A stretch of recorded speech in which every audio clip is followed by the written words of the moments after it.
नमस्कार, स्ट्रीट बस में आपका स्वागत है। मैं हूं प्रतिमा शाह। आइए बढ़ते हैं आज की खबरों की ओर। संघ परिवार से जुड़े रहे प्रवीण सिंह ने भाजपा में एंट्री के कुछ ही दिनों बाद लगातार 2 चुनावों से जीती हुई पार्टी की औरंगाबाद लोकसभा की सीट पर टिकट की दावेदारी ठोककर यहां की राजनीति में भूचाल ला दिया है। श्री सिंह ने यहां प्रेस वार्ता में पार्टी के शीर्ष नेतृत्व के समक्ष की गई लोकसभा टिकट की दावेदारी का रहस्य उद्घाटन करते हुए कहा कि पार्टी ने टिकट दिया तो मेरा लोकसभा चुनाव जीतना तय है। कहा कि शीर्ष नेतृत्व के समक्ष टिकट की दावेदारी पेश करने के बाद से वो क्षेत्र में लगातार घूम रहे हैं, लोगों से संपर्क कर रहे हैं, जनता का भरपूर समर्थन भी मिल रहा है। पार्टी उन्हें लोकसभा चुनाव में उम्मीदवार बनाती है और जनता ने साथ दिया तो औरंगाबाद लोकसभा क्षेत्र में विकास की गंगा बहेगी। उन्होंने कहा कि वो पेशे से इंजीनियर हैं, इंजीनियर के रूप में काम रचना उनका काम रहा है। यही वजह है कि अब रचनात्मक विजन के साथ समाज सेवा करना चाहते हैं, औरंगाबाद लोकसभा क्षेत्र के लिए बेहतर करना चाहते हैं।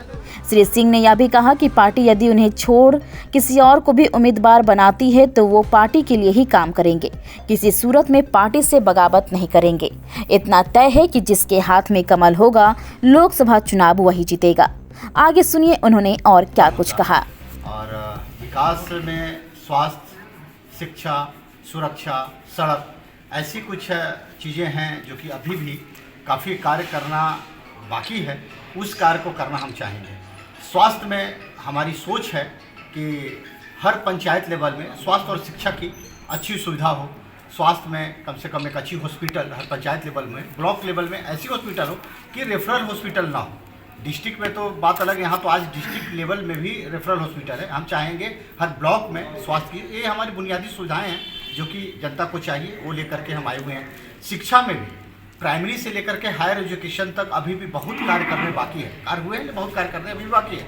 जैसे कि मेडिकल कॉलेज अगर हमारे यहाँ हो तो उसमें स्वास्थ्य के लिए भी हमारे लिए अच्छा है, हॉस्पिटल का भी काम करेगा और पढ़ाई के लिए भी रहेगा।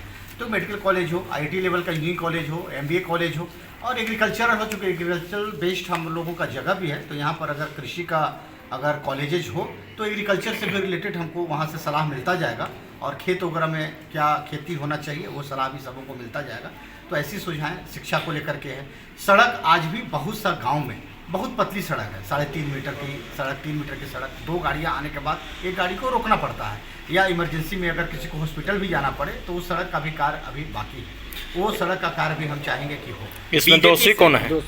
दोषी के लिए तो देखिए, जितने भी कार्य बोल रहे हैं सबसे पहले तो बिहार सरकार होती है। बिहार सरकार को ही ये कार्य करना है, और जब सरकार ही हमारी नहीं होगी तो सारी चीज़ें कैसे होंगी? सरकार को तो एक्टिव होना ही पड़ेगा। तो औरंगाबाद को नहीं ध्यान दिया गया है। सरकार जो भी है 30 साल से, अभी तो 15 साल से माननीय मुख्यमंत्री जो भी हैं वो नालंदा, राजगीर के अलावा कहीं दूसरी जगह नहीं निकल पाए हैं।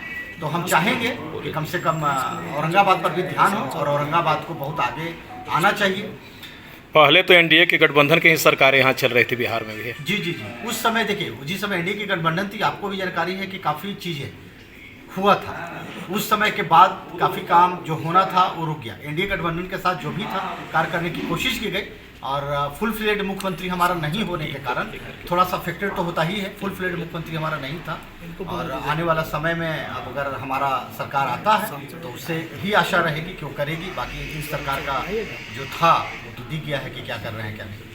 जी, चूँकि हम स्वयंसेवक हैं, और स्वयंसेवक कभी भी भारतीय जनता पार्टी का सपोर्टर होता है, तो हम भारतीय जनता पार्टी के साथ ही हैं। और टिकट के लिए तो हम आशान्वित हैं, पूरी तरह से आशान्वित है। ये कार्य ऐसे केंद्रीय नेतृत्व का और जनता का है। जनता की आवाज़ को केंद्रीय नेतृत्व कैच करती है और उसके हिसाब से टिकट देती है। तो हम आशान्वित हैं कि हमें टिकट मिलेगा। तो क्या ये जाना जाए कि औरंगाबाद बीजेपी 2 खेमों में है? क्योंकि एक तो सिटिंग विधायक सांसद हैं, सिटिंग विधायक भी रहे, और ये सारे चीज़ उम्मीदवारी अपनी अपनी दावे कर रहे हैं। देखिए, कभी भी 2 खेमे 3 खेमे में नहीं होती है। जिसको भी कमल मिलेगा वो सब लोग उसके साथ होंगे। मैं आप लोगों को दावे के साथ बोलता हूँ, जिसको कमल मिलेगा उसके साथ हैं 101%।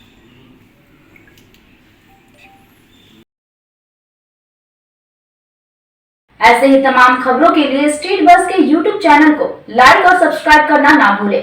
धन्यवाद।